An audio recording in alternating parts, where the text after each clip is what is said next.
it seems like the behavior in the list anyway would escalate, including slapping teachers. I mean, first off, what's your response to the list? So my response to the list is actually pretty utter dismay. It's enough that we're returning to schools for full-time instruction after a year of really disrupted learning. We have a lot of challenges on our plate, and to think that now, in addition to that, we have this list of really ridiculous challenges that seek to do nothing more than disrupt the learning process, I think is really disappointing for most of us and really disheartening.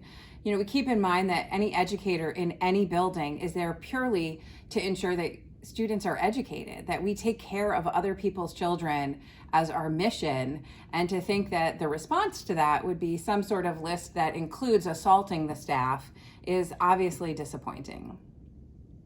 And talk to me a little bit more about the transition back. I mean, I know, we've given a lot of attention to New Britain, for example, where they've had vandalism and violence, and there's been reports of isolated pockets elsewhere where they're going to have chaperones at sporting events or things because of fighting. But does it just seem like in general, statewide, teachers are seeing that kids are struggling getting back to the classroom and acting out?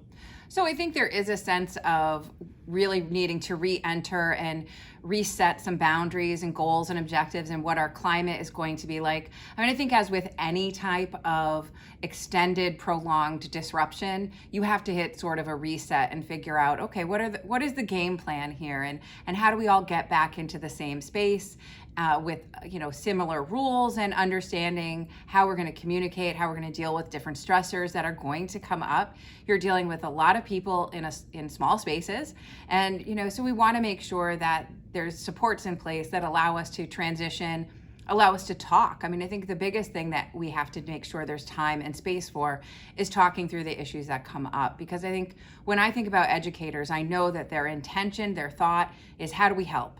How do we get on the ground and make things work for our students, for our staff, for all our stakeholders?